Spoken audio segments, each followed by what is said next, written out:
talking, but then we'll mute everybody, okay? Okay, thank you. So I want to first of all give credit here to Pat Saunders.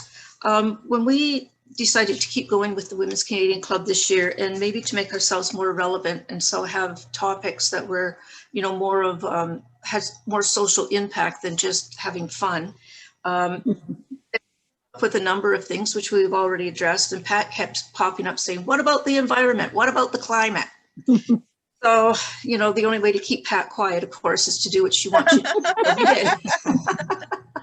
So fortunately, I had been following Environment Hamilton on Facebook page. And when I thought, well, who would we get to speak? I thought, well, why don't we just go to the source?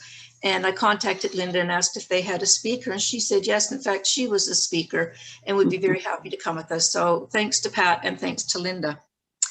Lynda Lukasik did her undergraduate work at McMaster University and then went on to complete her PhD in urban and regional planning at the University of Waterloo. She has taught environmental planning and policy courses at Athabasca University, the University of Toronto, the University of Guelph, Ryerson, and at our own McMaster. She's been a community advocate on environmental issues for a very long time, including back in 1999-2000 when she was extremely involved with the pollution of the Red Hill Creek by the city of Hamilton, and helped bring them to task over that. She serves as co-chair of the Ministry of the Environment's External Working Group for Regulation 419 on local air quality. I'm interested to hear how that's going under the current administration. She's a watchdog of the Provincial Environmental Bill of Rights Registry. And in 1998, she was named the Environmentalist of the Year. I happened to work with Dr. Brian McCary, who was also named Environmentalist of the Year one year, and wonderful man and very, very sorely missed on several levels. Yeah, so Lynda created Environment Hamilton in 2001. And if any of you follow on Facebook, you know that they are very active, very busy, and right on top of all the latest topics. So we're extremely lucky and very pleased to have Lynda here with us this afternoon to speak to us. So I'm just going to make her the host. Do you want to change the host? Yes, sorry. There you go. Lynda, you should be okay. You have to unmute yourself somehow. And I'm all set. And then I think I'll mute can I mute everybody else? Yes. Okay, I'm going to try that. Thank you so much, Lee, for that wonderful introduction. And thank you to Pat, who of course I know very well. Pat is very engaged in environmental efforts in the city. So thank you, Pat, for advocating to get us here to talk to more people. I do appreciate it. And Lee, I wanted to say Dr. McCary is someone who, right out of my undergraduate, I worked in a research lab in partnership with him on a project, and I knew him well. And it was a huge loss to this community when Brian passed sooner than we all ever imagined that he would. Yeah, for sure. So I'm going to share my screen, and I'll do that right now. I've got some slides set up to share today. Okay. Here we go. Go into present mode. So again, I really appreciate the opportunity to speak with all of you. And as you know, my name is Lynda Lukasik, and I'm the Executive Director of Environment Hamilton. And for those of you who don't know us, we have a very simple, but what I think is an important mandate. We go out there and we really focus on providing Hamiltonians with knowledge and skills so that they can help us to enhance and protect the environment around us. And we're celebrating our 20th anniversary this year, which I'm very proud of, because it's, I keep joking with people and saying my hair has gotten whiter. It's because keeping a not-for-profit organization going is, it's very meaningful work, but it's really tough sometimes. So today, again, I'm going to talk to you about the climate emergency and hopefully convince you, if you're not convinced already, that this is an emergency. So I'm going to share details about some of the important work that we've been doing as Environment Hamilton on this topic. And I'm really going to localize my comments today because I'd like to give you a good sense of why the climate crisis is relevant to all of us living within this municipality, and the fact that we can all try. No, actually, I would say we all must do something about it. So So we all know that climate change is happening, and I think we can see it in different ways around us. You know, in March, we broke a warm record temperature, and here we are in late April, and we've got snow. So we get extreme swings in weather. And in Hamilton, probably the biggest manifestation of climate impacts has been some of the challenges we've had with extreme storm events, so flooding that has impacted on our city. And more change is going to come if we don't do something about it. And this slide just captures some of the incidents that we've seen in Hamilton that have affected us. And again, a lot of focus on flooding, some extreme weather events, rising numbers of issues like cases like Lyme disease. And ticks, we're seeing the migration northward of challenges like that were more prevalent south of the border. So we know that the climate is changing in problematic ways. Back in October 2018, and I want to share this because this is part of what really compelled us as Environment Hamilton to start to advocate for the municipality to declare a climate emergency.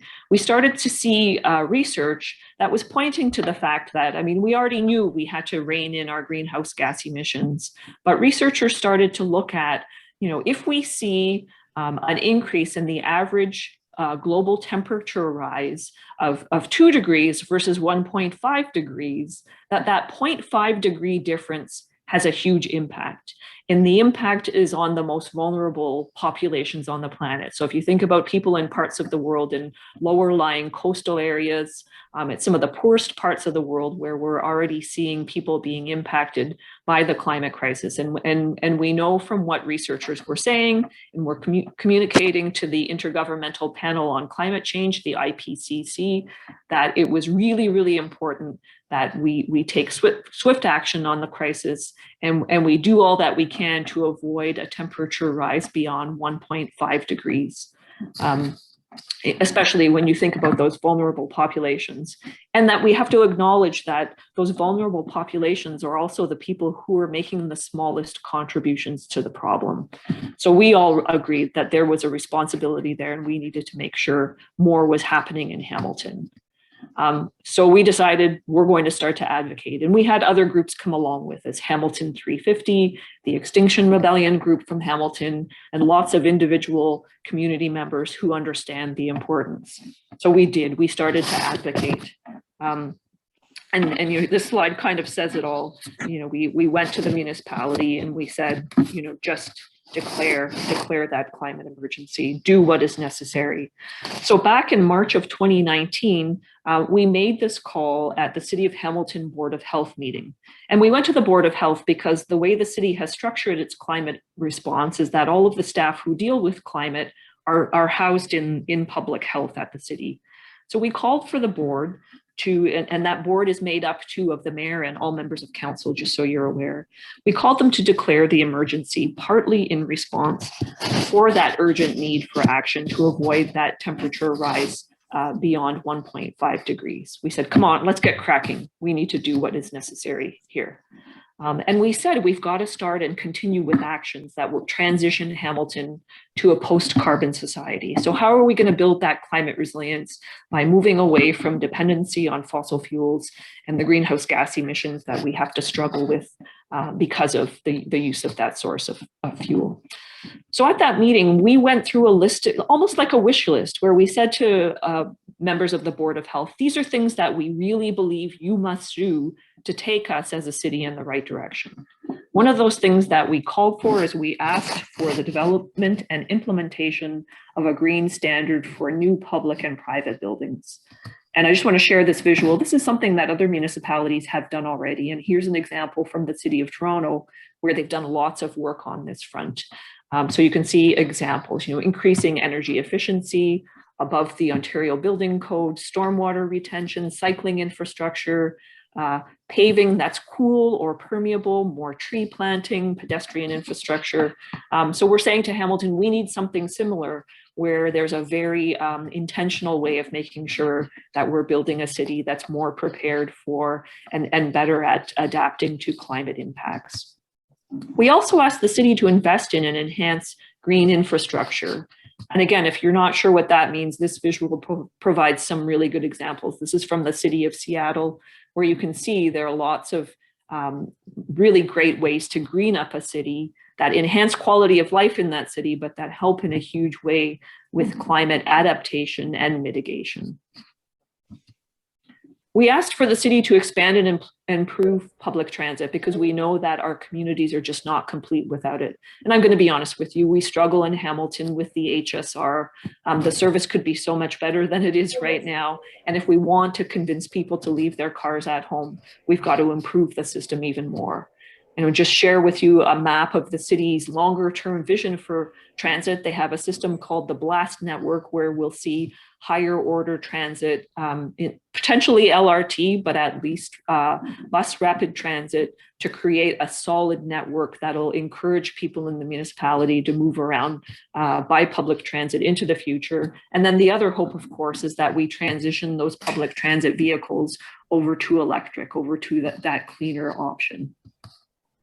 We also asked for the city to invest in and generate more renewable energy. Again, as we're moving into a post-carbon society, we need to think about these kinds of options. And there's so much potential in the city if you think about city buildings, but also encouraging private sector players to do the same.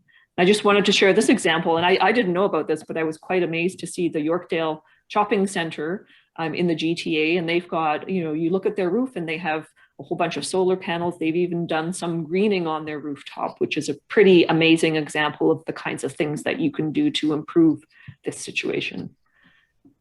We also asked for implementation of a fair stormwater fee. And this is a funny one, but basically we always use this as a way to explain it. If you think about downtown Hamilton or a shopping center where there's a whole lot of parking, oftentimes, like a parking lot downtown doesn't have any structures on it. So the owner of this parcel of land contributes, because of the pavement, to a whole lot of stormwater flow into our sewer system when it rains, and they pay nothing to help to manage that. And with climate change, we get heavier flows and more impact on our system. So a fair stormwater fee acknowledges that properties with impervious surfaces like this should be contributing to the cost of managing our stormwater, especially as we move forward and we struggle with more of that because of climate. So we're still working on that one. We still don't have a fair stormwater fee in the city, but city staff are now exploring that option. So that's a step in the right direction. We also asked for the city to implement a home energy retrofit opportunity. And the idea here is to offer low interest loans to homeowners to be able to make their homes more energy efficient. And I've just got a visual here to show you, all the different kinds of things people can do to a home to help on that front. And again, we're hoping to see a program happen soon to facilitate that happening in more Hamilton homes, because buildings are a pretty significant contributor to greenhouse gas emissions as well. And then finally, we asked for the municipality to focus urban growth within the existing urban boundary. And I'll show you a map in a minute so that you understand more about what I mean by that. But I guess the best way to visualize this is that in Hamilton, we have an urban area and then we have rural Hamilton, and planning rules are very different in each of those areas. The urban area has a boundary beyond which someone can't just go in and throw up a whole bunch of new houses. They first have to get approval to bring that rural land into the urban area before they can move ahead. And so we are calling for the city to make that urban boundary firm, to stop expanding out into rural Hamilton. And you'll understand more about why in a minute.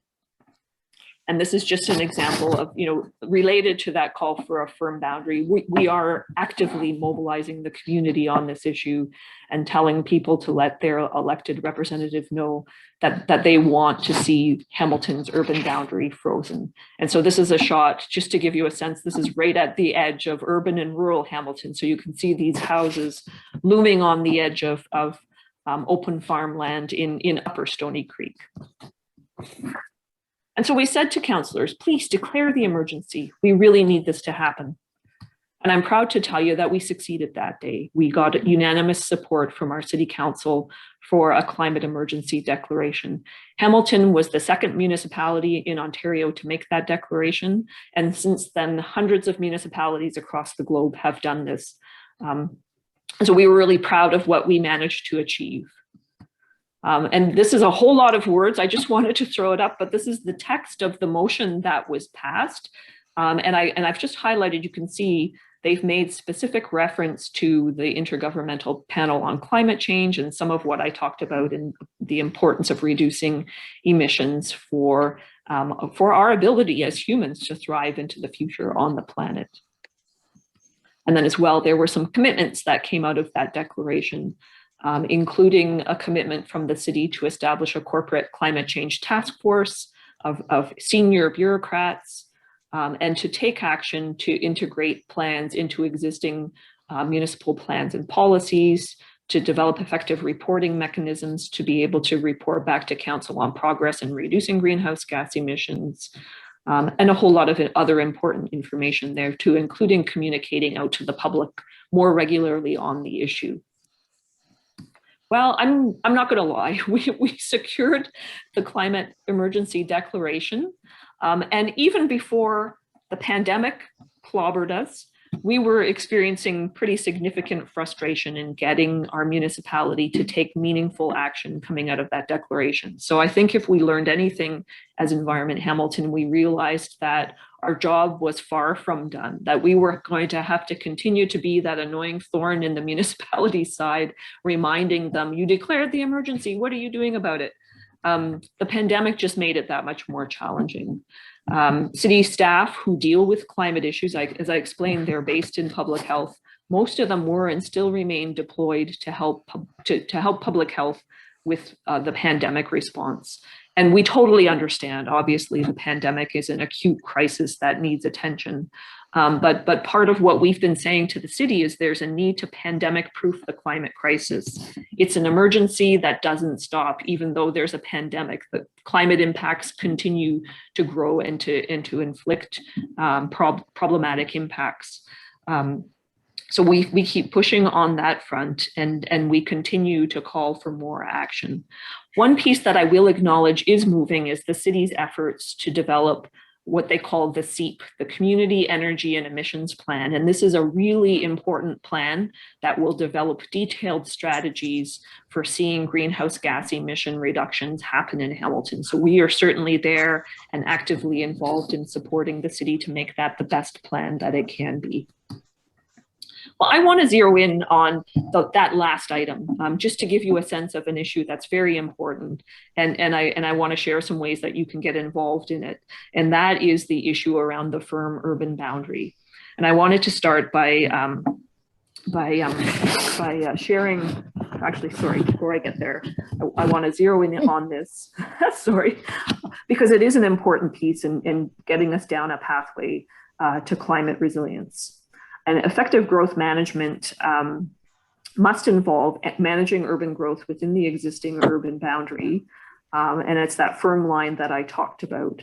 So over the last couple of years, and even during the pandemic, the provincial Ford government has really continued, unfortunately, to actively dismantle policies and guidelines within what is called the Provincial Growth Plan for the Greater Golden Horseshoe. And these were policies that were intended to stop that urban sprawl, that outward growth. But this provincial government has been actively facilitating sprawl by reducing minimum intensification targets within urban areas, and by just basically justifying outward expansion. They've also made it an option for private developers to be able to apply to expand urban boundaries.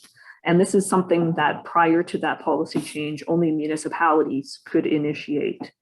And the province has also done another thing that's hugely problematic. They've expanded the timeline within which they set out population and jobs growth projections. So municipalities get these numbers from the province, and then they're required to plan to accommodate that population growth and that job growth. Normally, this would happen over a 20-year projection into the future, and this provincial government has expanded that out to a 30-year projection into the future.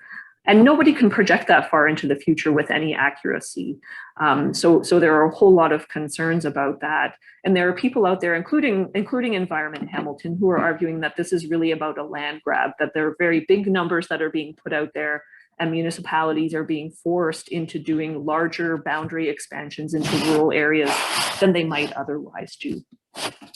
And this is really problematic. And I've got this slide up just to share with you This is a slide that Dr. Diane Sachs, and some of you may know that name. She's the former Environmental Commissioner of Ontario, and she is a climate crisis crusader. She's out there giving fantastic presentations about the climate crisis. And she speaks from the heart and passionately as a grandmother because she's concerned about the future for her grandkids. And Dr. Sachs describes urban sprawl as being Ontario's oil sands. And she uses this slide to give that comparison. So she says in Alberta, the oil sands are the main driver of emissions. In Ontario, it's sprawl. And that's because transportation emissions are the largest community source of greenhouse gas emissions that we have. So the more you sprawl out, the more people are going to be forced to be car dependent and to drive. She also points out that in Ontario, that sprawl out, that development industry is a key economic sector. It's that politicians are influenced by large donors from that sector. That sector has huge political power, but that outward sprawl has huge environmental costs. And it realizes profits from a business as usual approach. So she doesn't hold back in really criticizing what we're seeing in Ontario with that outward expansion and this government's willingness, this provincial government's willingness to facilitate it. So I just wanted to just to give you a clear sense of the impacts of outward growth. This is a really helpful slide, I find, and it was researchers who compared Barcelona in Spain to Atlanta, Georgia. And if you've ever been to Atlanta, you'll know it's probably one of the sprawliest North American cities there is. It covers a huge area. If you see it from the air, it's just crazy the way it expands outwards. So this comparison is interesting. If you look at the population in these two cities, it's almost equivalent. The urban area in Atlanta is magnitudes in size larger than Barcelona to accommodate, not that many more people.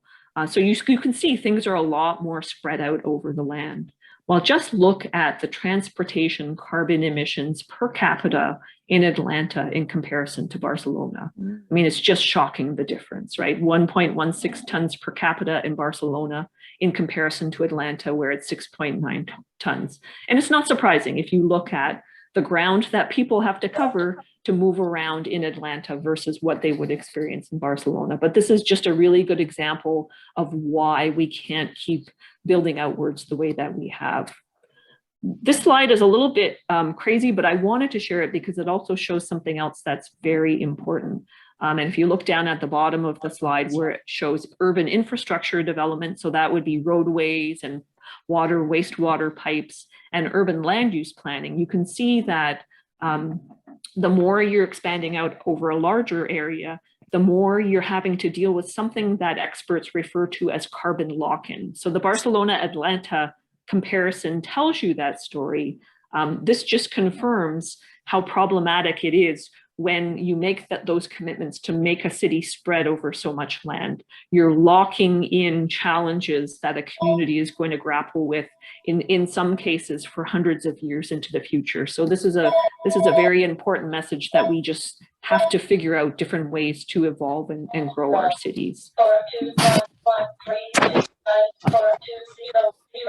This map shows you the city of Hamilton, and oops, sorry, I can hear something. And I just wanted to share this with you because it does show you where there's the urban part of the city, and that's in gray, and then the green part of the city is sorry, can others hear that in the background? Yeah, I don't know if everyone is muted. Oh, there we go. Thank you. Sorry, it was just throwing me off a bit. So the green area is protected by the Ontario Greenbelt, and that's rural land in Hamilton, most of it prime agricultural land. And then you can see the purple area is tender fruit lands, also protected by the Greenbelt. But the area that I want to talk to you about is are these white patches. So you can see it includes, there's the airport here, but there are a couple of other white patches. That's rural land that's not in urban Hamilton, but it's not protected by the provincial Greenbelt. And most of that land, probably about 80% of it, is prime agricultural land. Part of the challenge that we're facing right now in Hamilton is that this is precisely the area where the city is being pressured to expand urban Hamilton out into.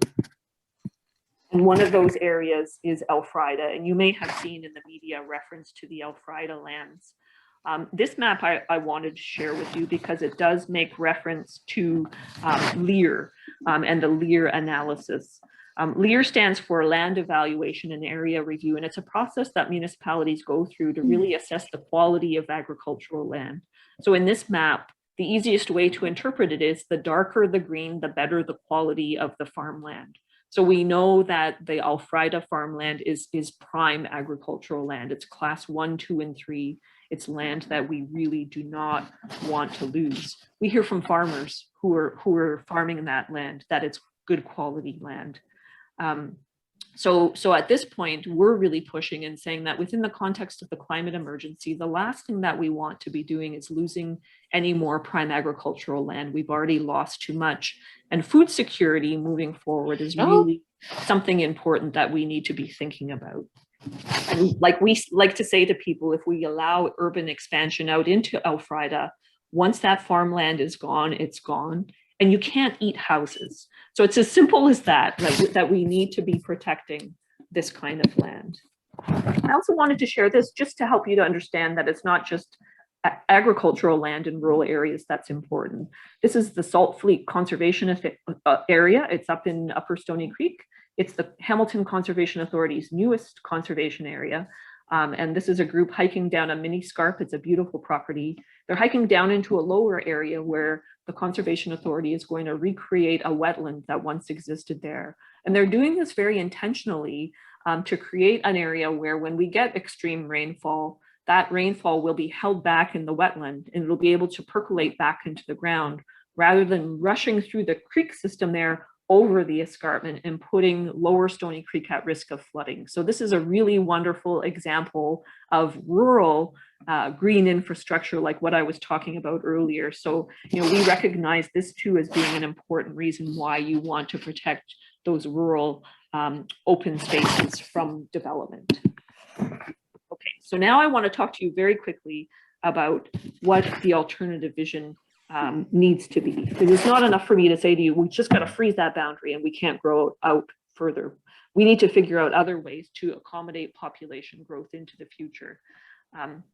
So I've got a picture of the LRT here. We're not going to debate LRT today. I know for some people it's still controversial, but we do recognize at Environment Hamilton that critical need for higher order transit, for better transit service, for more reliable and frequent transit service. And lines like what have been proposed east-west in the lower city are important to facilitate higher density development. So more people living along routes like that is going to help to bring the passengers onto that route and in turn to justify increasing the service of that route. So I hope you see what I'm saying here, right? It's you create more urbanized environments where there's ready access to good public transit. And we're going to get to the point where people can live in our city car-free. And this is an electric system. So from a climate point of view, it makes a whole lot of sense. So, you know, sometimes even pieces like that higher order transit can trigger the kinds of bigger picture changes that we know need to happen to make our cities more climate resilient into the future. This is an example I like to share. This is the city of Brampton, and it's the intersection of Hurontario and Steeles. This hasn't been built yet, but they're starting work on this construction within the next 2 years. And I share this example because in many ways, Brampton is not that much bigger than Hamilton population-wise, but they're figuring out really creative ways to accommodate more people within their urban boundary. So this is at a location where right now there's a shopping mall called Shoppers World, and it's like your typical suburban shopping mall with a sea of parking close to the intersections, you know, and the stores set further back. And the private owner of that mall is very interested in redevelopment because a lot of malls are struggling these days. And this is the vision that that private owner has come up with, working with the city and working with other developers. So you can see in this picture, you know, at the street level, there's commercial retail, there's residential on the higher levels, bike lanes, LRT, nice wide sidewalks for people to use, lots of great greening, like what I had talked about earlier, that green urban infrastructure to help to create a livable space in the city. And the interesting thing about this development is that it will accommodate within a 20-minute walk, that they will ultimately have 100,000 people living within a 20-minute walk of this LRT and all of the amenities that will come with this redevelopment. So that Shoppers World site is what's referred to as a gray field. And I think that's appropriate because what you see when you look at Google Maps is a whole lot of gray because of the big parking lots. And we have lots of examples of these kinds of properties in Hamilton. I live in the East End near Eastgate Square, and there's a fine example right there of a mall that is kind of struggling, still has some anchor stores like a big Fortino's, but there's a lot of potential there for redevelopment in the way that they've done here in Brampton. And in fact, our city planners have already done a lot of rezoning of Eastgate and other properties along Centennial Parkway to accommodate exactly the kind of thing that you see in this picture.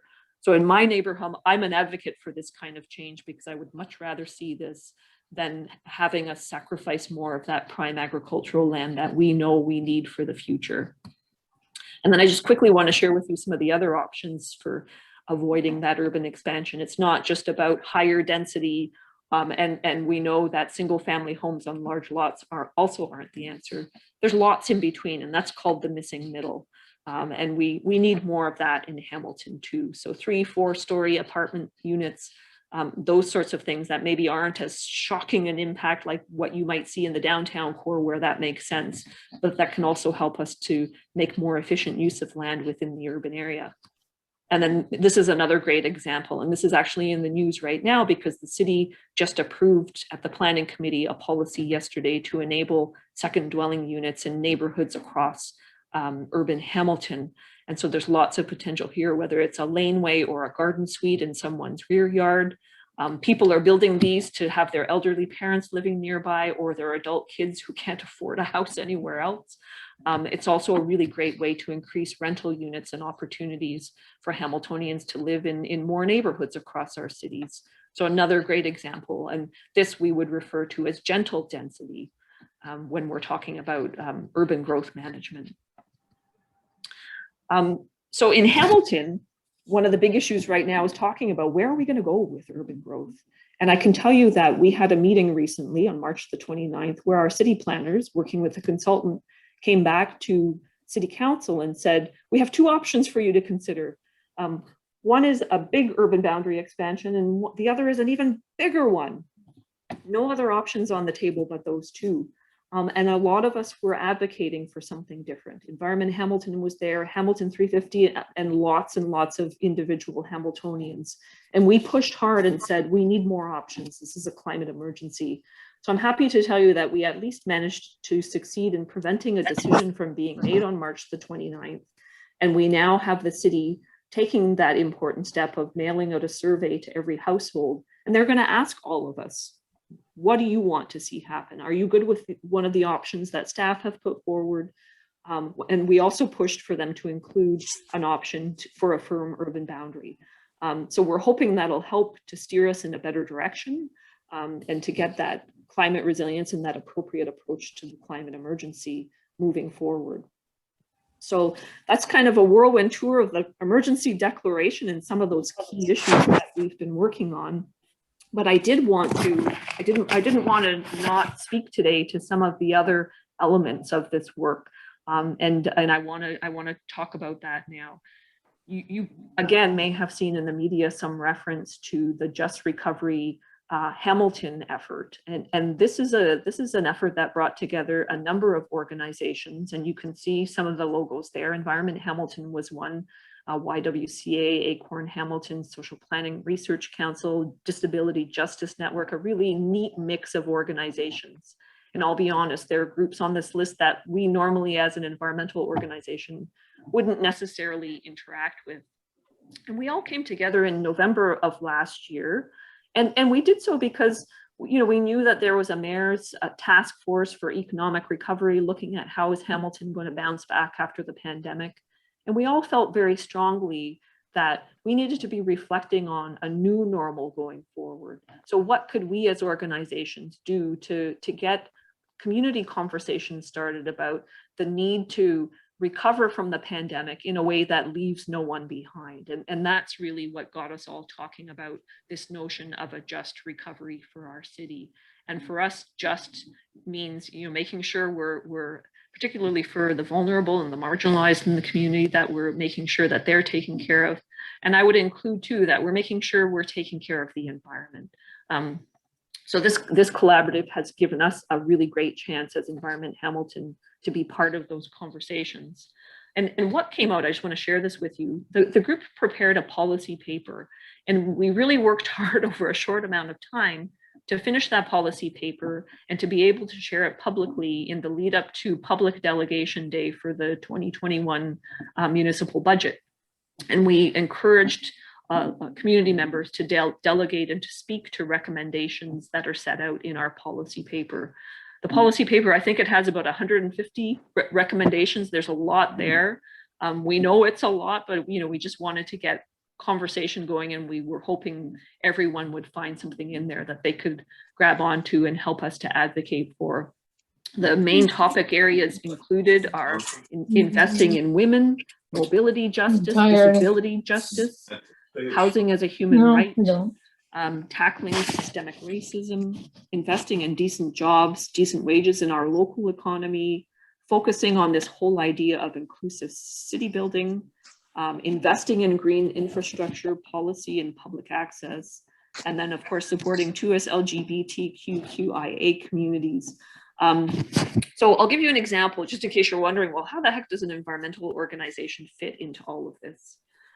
The mobility justice category is a really great example where for us as Environment Hamilton, we're advocating for the HSR to be the best system that it could be, so that anybody living within the municipality has, particularly in the urban area, has easy access to good, reliable, frequent transit service. For us, there are huge environmental benefits to that. From a mobility justice point of view, that's essential. So if we want to make sure that someone without a car can get to work on public transit reliably and affordably, that solid public transit system is so important. Linked to that, as an organization, we've been advocating for improvements to active transportation. So a good cycling network, sidewalks that are well maintained and ideally cleared of snow in the winter. And again, those are pieces that for us help to make people, facilitate people's ability to make better environmental choices. At the same time, they're critical for ensuring that people can make choices to be able to move around using options that come at lower cost for them. So just one example to help you to see what we've been trying to do in our role within the Just Recovery movement. So that collective of organizations continues to meet and to grow. We're actually looking for more organizations to join us, if people support what we're trying to do. And stay tuned. I know our next goal is hopefully by budget time next year, we may be ready with even more details and proposals around how the municipality could be allocating its resources to help to realize some of the recommendations that we've set out in this report. So I'm just going to say I've included the link at the bottom, and we have set up a standalone website for this group, and you can find that full report there if you'd like to take a closer look. So I'm happy to answer any questions if anyone has questions today. And then as well, I just want to make sure if you're not a member, we always like to let people know that membership in Environment Hamilton is free. You can sign up on our website, and we send out, not too frequently, but we do send out e-blasts with information about workshops and other opportunities to get involved. So I'll stop there, and maybe I'll unshare my screen so I can see everyone. And if anyone has questions, I would be more than happy to answer. Hey, any questions for Lynda? Can you hear me? We can hear you. That's good. Okay. I was a titch worried ahead of time that I might not feel adequate to thank you, Dr. Lynda, and that's exactly what's happened. But before I do start, I just need to want to say thank you to Lee and yourself for acknowledging my interest in the environment. And certainly today, you continue to keep that spark going. In fact, the flame's getting bigger and bigger. And now I think you've given us some wonderful ideas for something that the Women's Club of Hamilton could take on as an issue. And I promise that I will keep the issue alive for whatever years I've got left to do. Who's making that Nobody smart does it better, remark? Pat. What's that, Mary? Anyway, don't let me digress too much. I need to thank Lynda. It's wonderful. I mean, I think you've given us information that we would have had no way of obtaining any other way. And you did it in such a way that you kept our interest for the whole thing. And I think the ironic part is that tomorrow's Earth Day. So anyway, we are very timely in presenting on the environment today. So again, thank you, Lynda. You are my hero. I don't know whether you Thanks, Pat. realize that or not. And being my hero, you are our hope for the future. You know, Mary and I have both celebrated our 90th birthdays last year, and we know that we can't keep up the fight. So Let's we're celebrate. counting on you, Lynda. There's Mary. So thank you again, Lynda. It was a wonderful presentation. Thank you so much, Was, Pat. indeed. Yes, indeed. Thank you. I have a question. I have a question. Go ahead. I know I must be way behind the times, but at the very end of the last page, I saw a long list of initials, LGBT, but what does that whole string, I know what part of it means. Yeah. What does the whole string mean? Do you know what, Susan? I have to fess up and tell you, I don't know. Because Okay. I took it out of the Just Recovery Hamilton document, and so there are people engaged in that group who are from the LGBTQ broader community who always make sure the initials are up to date, and I have to totally fess up to you and say I have to go back and make sure I update myself on those additional letters on the end, because I'm not. It must be very new then, because I have never seen that before. Yeah. And I'm very glad that's included in the listing of things, and also that began with women, you know, the listing too, because of course it's not. Is that me? I don't know who it is. Uh-oh, who is it? Is that you, Susan? No. No, okay. I don't know who. I'm I don't sorry think about it's this me. noise. It's all on mute. I don't know who it is, or I would mute them. Susan, Susan, if it's any consolation, I've had to write the list down in my telephone directory so that I would remember it as well. So you're not alone. Well, there you go. There you go. We'll just wait till that's over and then continue. Can I ask a question, Lee? Yes, absolutely, Marilyn. I sort of feel that you've identified a lot of issues, but I just wonder if you've started to take any kind of a strategic approach. By that I mean, you know, over a 5-year plan, what can you realistically achieve and where do you have to put your energy? Because sometimes it's a moving target, but a group like yours needs to be consistent and focused to get the message out.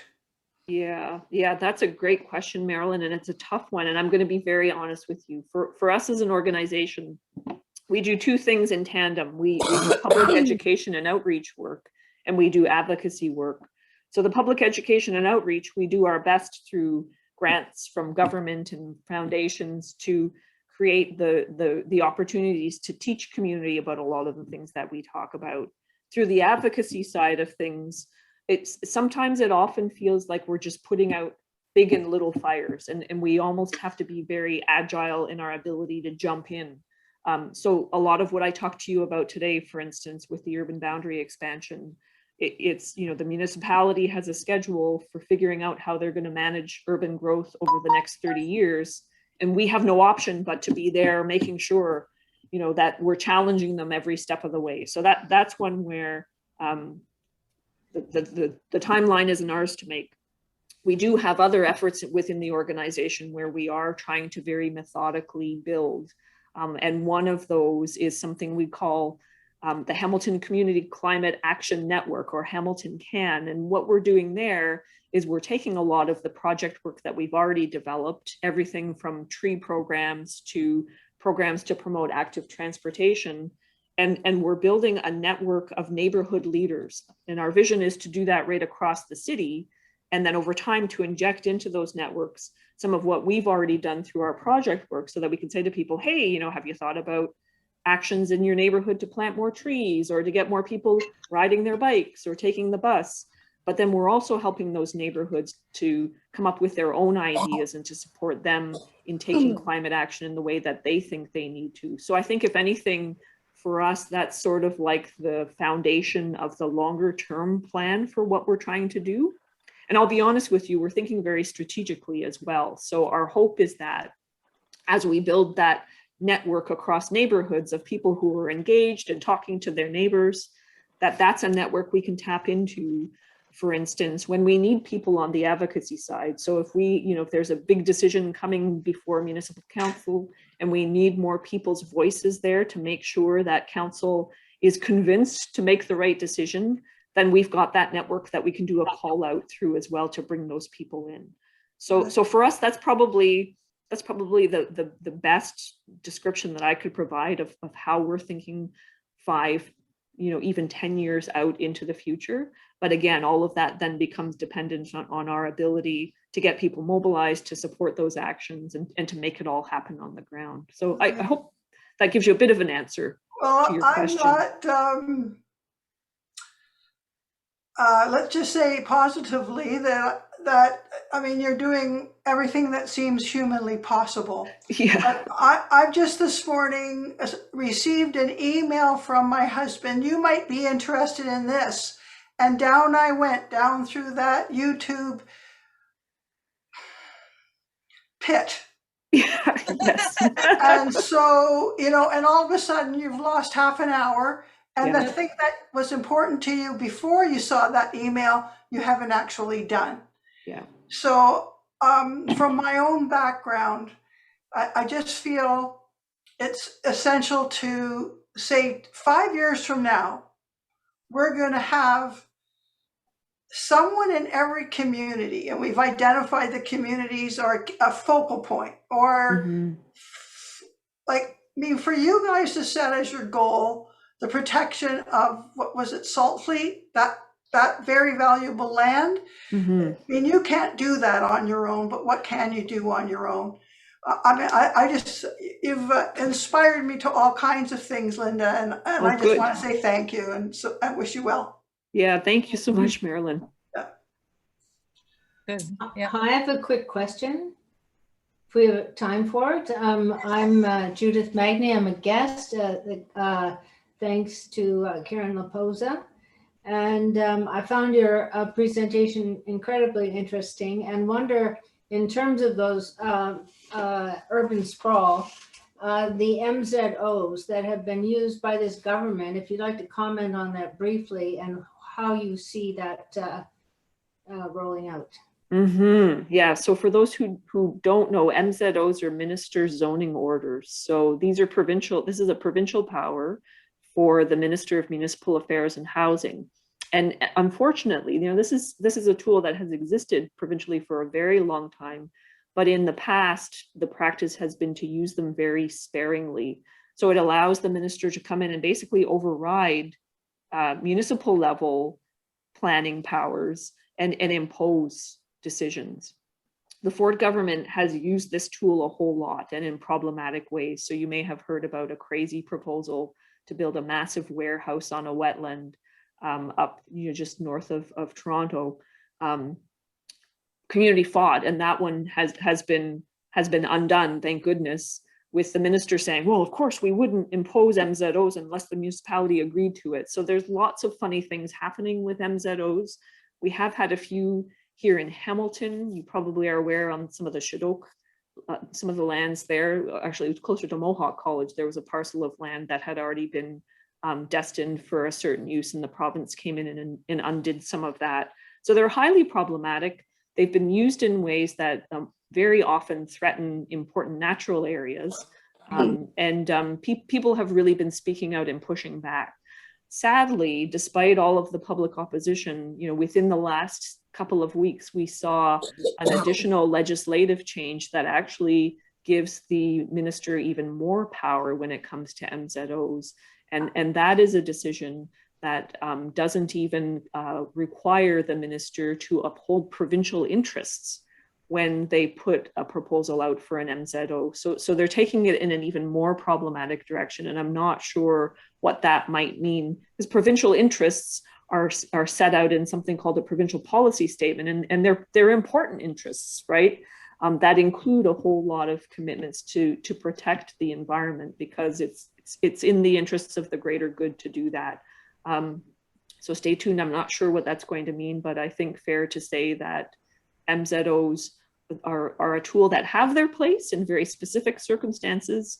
And this particular provincial government, the Ford government, has opted to, as some activists would put it, hand them out like candy, and often in very inappropriate situations. So it's not a good thing. And despite public opposition, this government seems to continue to want to do that. That parcel of land that you're referring to, Lynda, includes the Century Manor building on the former grounds of the Hamilton Psychiatric Hospital. Exactly, Pat. Yep. Yeah. It's a battle. It sure is. Allison. Go ahead, Allison. How does Hamilton compare to other communities overall in Canada? Are we sort of at the bottom of the list? Or you mean in terms of our efforts so far on climate? Yeah. Well, I'll give you one comparison. Environment Hamilton is part of a group that we call the Urban Climate Alliance. It includes environmental groups in Toronto, Ottawa, Hamilton, and Windsor. And I can tell you within that group, even though we were the first in that group of 4 to declare our climate emergency, those other 3 communities, even though they're not doing everything right, their municipalities are doing more than we have so far in pushing that climate emergency agenda forward. So that's frustrating, despite us trying so hard. So I think even within an Ontario context, we could be doing a lot more. I think when you start to look nationally, there are some shining examples of cities that are doing great things. The city of Vancouver is one example that activists will regularly point to as having some really solid plans in place. Another city I keep hearing about, interestingly enough, is the city of Edmonton, because you wouldn't necessarily assume that an urban area in Alberta is making climate a priority, but Edmonton seems to be doing some really progressive things. So sadly, I think part of what I'm saying is Hamilton's not at the top of the list. We need to be doing more. And part of the challenge, we believe, is that the municipality just simply hasn't invested enough in staff resources to make more happen. So we certainly keep doing what we can to push and to support the staff who are in there working so hard, but also to say, this is an emergency. We need to allocate more municipal resources towards this important issue. I would say that maybe geography is a bit of a challenge for us compared to other places, but maybe I'm wrong. Yeah, that can be part of it too, is geography. Absolutely. Yeah. It introduces additional costs, right? Even in terms of how we move around the city, it creates challenges. There's just the physical fact that we have an upper and a lower city adds to the challenges that we have to contend with, for sure. Definitely. I looked up the acronym, if you're interested, that we were wondering about. Oh yeah. Yes. And it is Two-Spirit, lesbian, gay, bisexual, transgender, queer, questioning, intersex, and asexual. That's the acronym we were wondering about. Well, I asked and I got the answer. Very good. Thank you. Thank goodness for technology. Yes. I think that covers everything. You would think so, but anyway, thank you. And I think I saw. Oh, I'm sorry, Marilyn. I think Judy, did you have your hand up? Somebody had their Judy or Joyce? No. Marilyn has. Yeah, I see Marilyn. Yeah, okay, Marilyn. Go ahead, Marilyn. Okay. I just wondered if you'd started to think at all of the impact of the pandemic on where you'll go from here. We were in huge debt nationally at every level. And what's going to happen to your initiatives? Yeah, that's a good question. And the pandemic has been so strange. Imagine, I mean, for all of us, it's been strange. For us as an organization that focuses on public engagement, we've shifted to what we're all doing here right now. So so that alone has been a challenge. But I think many of us, you know, when you start to look at concepts like just recovery or green just recovery, I think there's a lot of potential here coming out of the pandemic to focus energy on seeing that building back in ways, well, as President Biden would say, build back better, right? Building back in just ways, in more climate resilient ways, to get us closer to where we need to be heading, could be a really fantastic way of helping to pull us out of all of the challenges that the pandemic has created. So there are many of us who are advocating for those kinds of approaches. You know, don't look at, you know, the recovery is going to be challenging, but look at it as an important opportunity to create the kinds of communities that we know we need to be creating to help us to survive and thrive into the future. I mean, it's kind of hard, you know, we're sitting in a pandemic and getting people to clue into the fact that the pandemic is one thing, the climate crisis is the tsunami lurking in the wings, and it's an existential crisis. It is threatening our very ability to continue to exist on this planet into the future. It's hard for people to wrap their heads around that, but I think looking at the recovery as an opportunity for us to prepare for that and to realize, you know, job creation and positive opportunities in that preparation, I think is a really good way to look at this, because then I think you're getting a whole lot back for your investment than you might otherwise get. I think my fear is that we're going to come out of the pandemic, there's going to be a crazy economic boom that's just going to take us business as usual and only exacerbate the climate challenges. Mm-hmm. But when I think about that and I say that out loud, what I described, I realize, oh my gosh, like it's going to be huge to move the giant ship in that direction. Yeah. The big get bigger and the small get smaller or disappear exactly altogether. Yeah. Even during the pandemic, right? I mean, I keep seeing these articles about, you know, Amazon and, you know, the people in the companies who are making huge profits during the pandemic, like that gap feels like it's widening even more. Mm-hmm. Sometimes it's hard to stay hopeful. So I don't want you all to feel like, you know, just throw your hands up and give up. I always say to people, I'm an eternal optimist, and we have to be. Like we actually, have to be. let me add to that, Lynda. I don't know if anyone else has read Amanda Knox's book, Love Lives Here. That's a continuation of the LGBTQ argument. Any nodding heads? Nobody's read that book? No. Okay, so she's a woman, lives in Ottawa. One of her sons decided that he wasn't a son, he was a daughter. And so all the family's turmoil there. But what I wanted to add to your statement was she kept a list of supportive people. And when people weren't supportive, they were gone. Yeah. She couldn't afford to keep them in her circle. When people supported her and helped her, they were on her list, and she could call them and she could get encouragement. And I guess that's a message for everybody. You know, it's that thing that we're going through now about so-and-so's a hater. And so the haters just, you know, they gotta go, and you have to look for the support and love. Yeah. Yeah, that's a good point, Marilyn. Because sometimes it is hard, right? Yeah. I'm not going to lie. I have days where I think, oh my gosh, how much longer can I hit my head against this brick wall? Yeah. But then you talk to, you know, a fellow activist or somebody else, you know, who cares so much, and that's enough to keep you going and to remember why it's so important to keep going. Yeah, and I think conversations and talk like we're having right now is something that, like, I feel that I need that input and seeing everybody's wonderful faces and all that. I mean, it really is a good thing that's for sure. Yeah. Absolutely. So I just like to say that I was, in touch with the Duffins Creek wetlands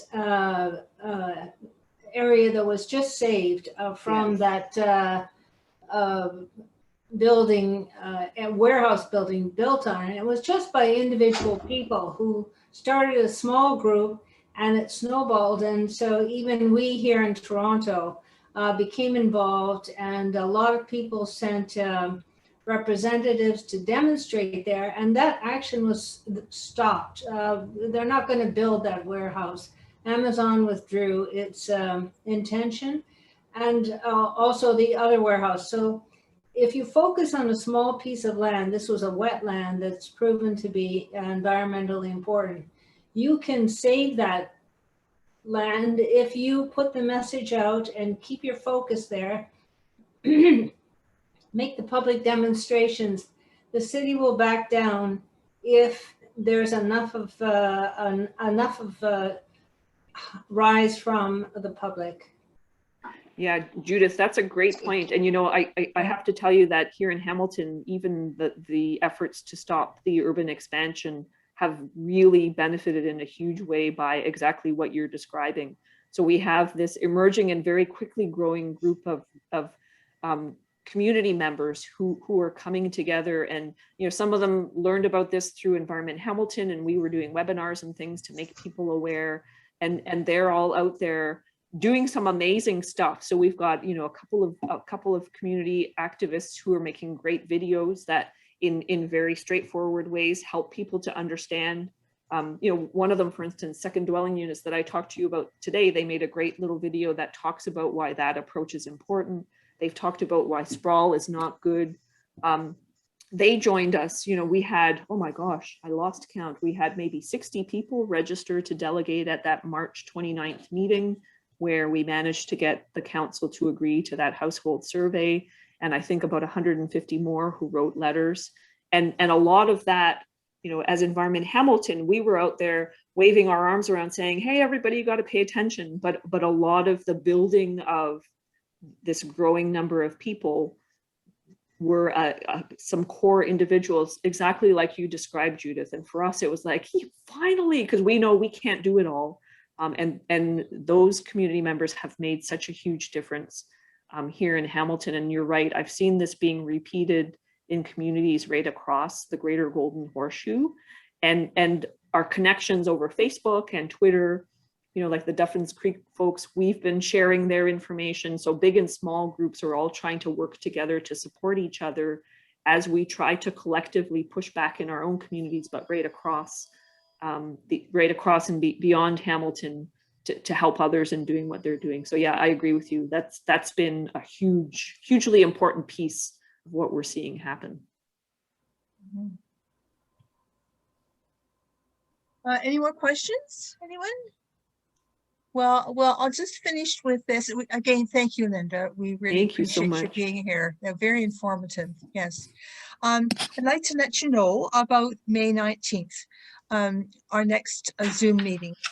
Dr. Betsy McGregor, well-known Canadian novelist and speaker, will be with us to speak about famous Canadian women.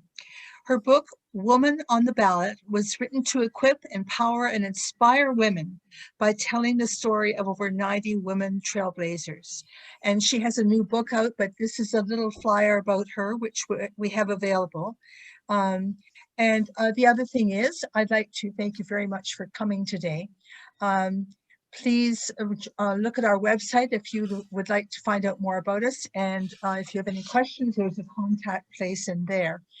And we're in May, just before Betsy speaks, we're having a very, very, very short AGM.